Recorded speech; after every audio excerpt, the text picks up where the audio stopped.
Yesterday, there was an article put out by ESPN, Aaron Schatz, and it's titled Final Moves for All 32 Teams Before Camp. And so he basically gives one move that every team should make before training camp. And so he says here, sign cornerback Stephon Gilmore.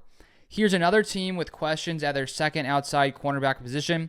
Eric Stokes is penciled in to start opposite Jair Alexander, but Stokes has played only 12 games in the past 2 seasons due to different injuries, including ankle and hamstring problems.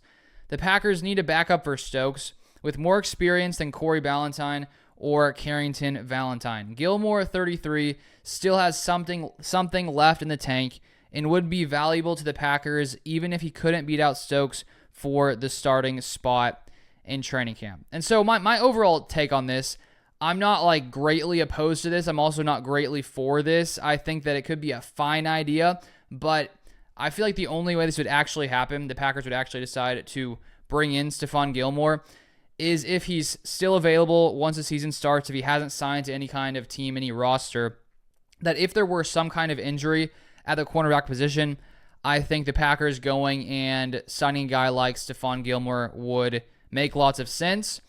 But just right now, looking at this Packers secondary, there's already a ton of money invested here with Jair Alexander making $21 million a year, just signing safety Xavier McKinney to around $16 to $17 million a year at 16.75, which is the 4th highest paid safety in the league. We just gave Keyshawn Nixon a $6 million per year deal. And looking at the different comments that have come out from Packers coach Matt LaFleur recently, it sounds like Eric Stokes is looking a lot better than he has in a long time.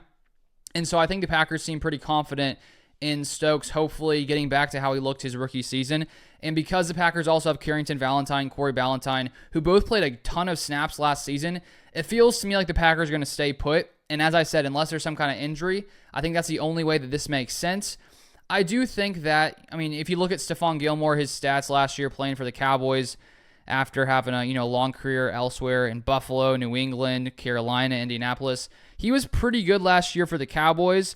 If I'm looking here at PFF, he allowed an 83.3 passer rating, which is not too bad. Allowed 4 touchdowns, had 2 interceptions, and 9 pass breakups. He is 33 years old. I'm pretty sure he'll be 34 years old during the season. And so I just find have a hard time believing that Gutekunst would want to sign a 33 right now, almost 34-year-old cornerback. Just doesn't feel like the kind of thing he would do, I think, unless the Packers are lacking depth there at corner, which right now I honestly don't think they are.